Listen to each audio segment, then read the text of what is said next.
Zoloft, Lorelto, all of them bitches.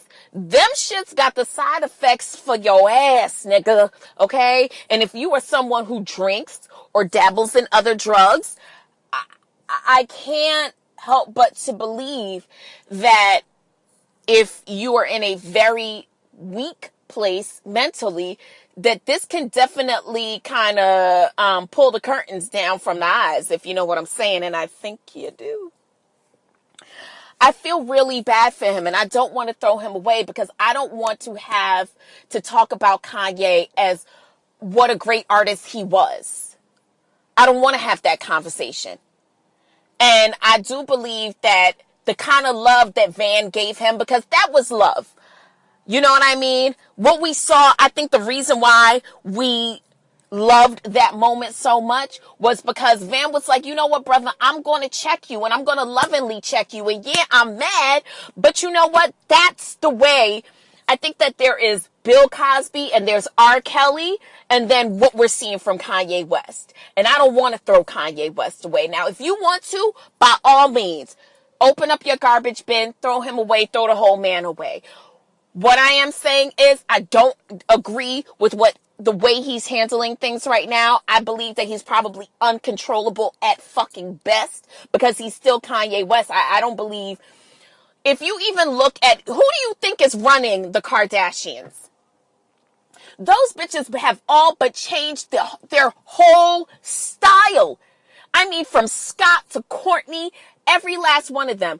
From the moment that Kanye came around, you can see how heavy his influence was on that family. One would like to think, because of our personal opinions, based on what we know about the Kardashians, one would like to think that he is somehow under some sort of mind control from them. Which, quite frankly, I don't give a fuck who you are. Any bitch you fuck with, there's going to be a level of a little bit of pussy control.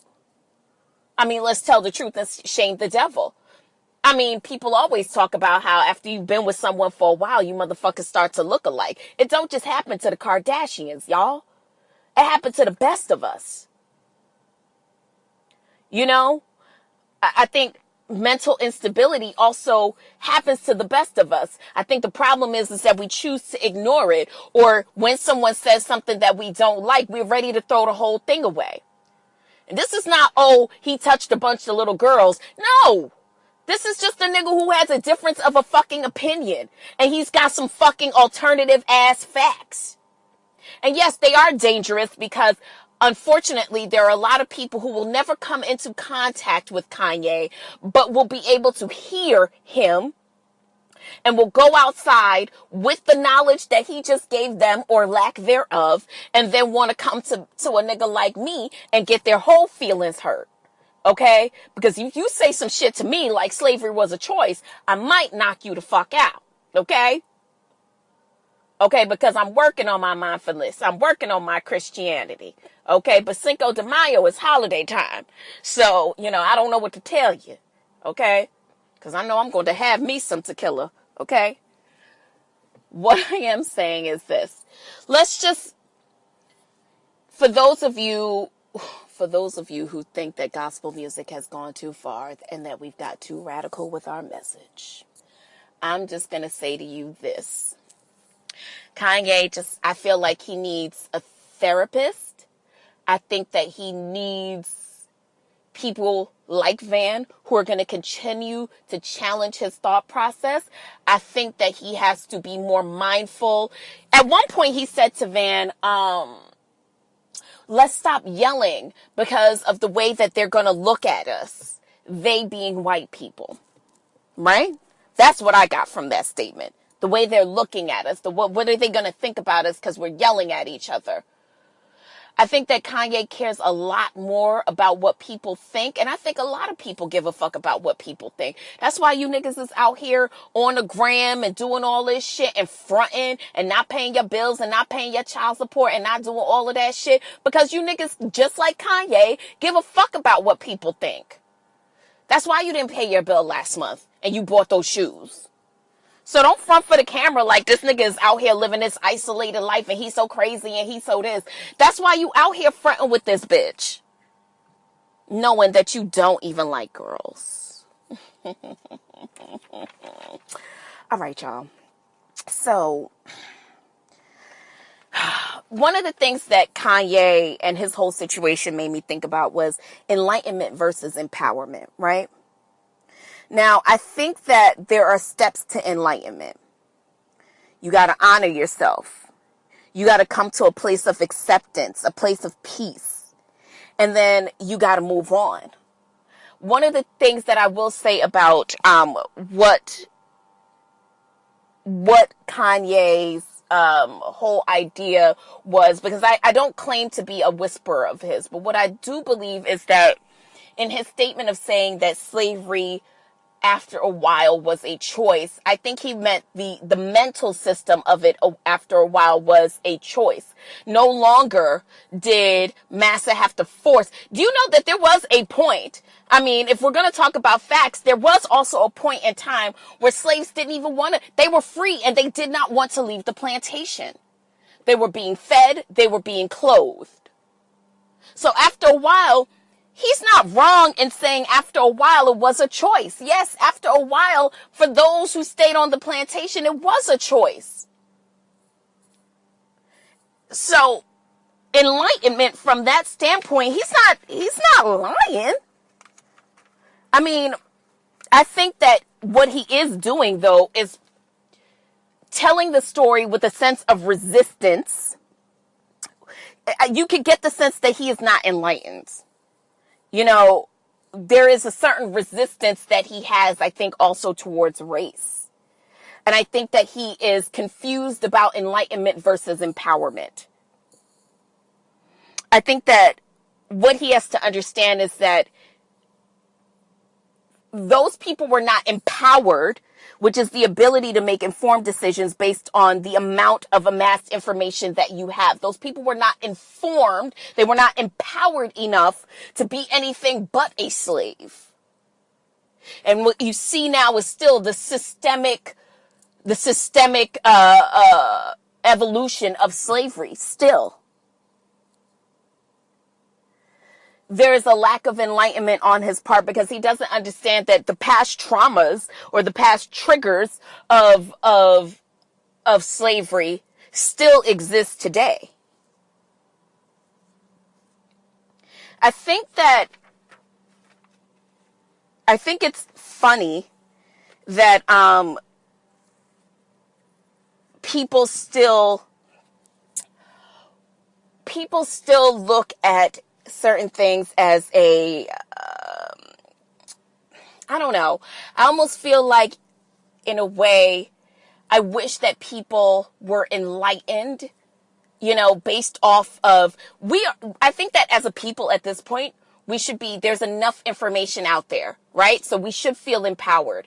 I wish that we were enlightened enough. I wish that we were on a journey of mindfulness enough, specifically not just as people, but specifically Black people, because that's the perspective I have to talk from because I am a Black woman. There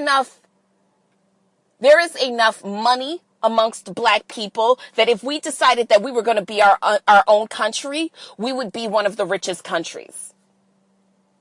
There isn't a reason for why my friend who is an amazing designer has to go to white America and beg for a job when there is Pierre Moss, or Pierre Moss, however you want to call it, when there is Jerome Lamar, when there is Harbison, where there is Heron Preston, when there is Jerry Lorenzo, I shouldn't still have to be begging. I say all of this to say that there is enough amongst us that we don't need their validation. But even the ironic part is even Kanye himself, who's saying, oh, we're empowered and slavery was a choice and ba, ba, ba, ba, ba. You are still looking for the validation of white people to the point that you didn't even want to raise your voice in TMZ because you didn't want white people to look at you like you were being a stereotype. We're still looking for that validation. We're still looking to be, we still want white people to choose us. We still want them to say, we're so sorry for slavery and we want to treat you better. We're so sorry for being racist and we should be better. But y'all, what if we never get that? We are so powerful amongst ourselves. And I think that it's, in a lot of ways, what I will say is I agree with Kanye. I think where his mindset was going was there's so many of us. Why are we still looking for validation? Why are we still even man, I don't give a fuck if you still want to show me slavery movies. I don't have to support that shit. There's too much. You know why we love Insecure as a show? Do you know why we love Atlanta as a show? Not just because there are these well-written shows, but it is providing for years. And this is the same reason why a lot of you can't even get past the fact that Dr. Heathcliff Huxtable is not going to jail for sexual assault. Bill Cosby is. For the first time in many of our lives, especially mine, the first time in my life that I was able to see a non-monolithic view of black people was the Cosby Show. The first time as a young girl that I saw a non-monolithic view of what black kids could be like in school was a different world. And I think that there's something to be said for us when we are able to see ourselves in the layers that we know that we exist.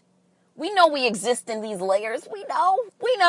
And we do know. Listen, as much as I'm saying, oh, Kanye's like, oh, you still looking to be validated by white people. Let's not front like we don't all get around white people sometimes and put the act on. Cause bitch, everybody knows that before you pump into work, everybody knows that you turn your white on. Okay. Now, white people, I'm going to let y'all in on some secret. Okay. There is a time, right, for most black people, right, if you work with them, that you have to know that they turn their black off just so they could come in the building, okay? Now, it doesn't mean that they won't turn it back on or whatever, and it doesn't even mean that they turn it on as soon as they come in the building. They might need a minute, to sit at their desk and ponder where they went wrong in life, and you might approach them in a black moment. But more times than not, if you work in corporate America, you're like, all right, bitch, get it together. Turn your white on. Turn your white on, bitch. Do not act black. And if you work with more than one black person, y'all know how it is. Bitch, don't be bringing that fucking barbecue up in here. Do not be bringing no hog maw to work, smelling up the motherfucking... You want to have these white people out here thinking that we eat fucking throwaway pigs, okay? So... let's not front like we don't all do that. You know what I mean? All I'm saying is the only thing that separates us from being a Kanye is grace. And facts. But there but forego the grace of I, okay? Listen, the first place that the devil attacks is your mind. Never forget it, all right? The first place that he's going to come for is your mind. And then your spirit.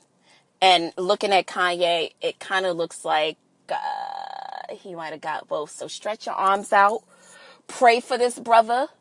Because definitely what we're witnessing is someone who definitely looks like they are under the attack of the spirit.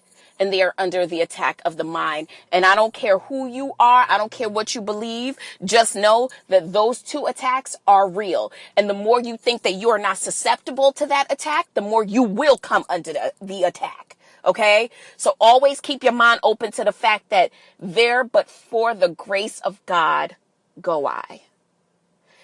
Thank you guys for listening. I love you so much. Tune in to the last episode and don't make me sick. Okay? And you can catch us again on all the places that you find all your fucking podcasts. Okay? Cause a rose is still a rose. Yeah, yeah. Baby girl, you're still a flower. Oh, yeah. Bye.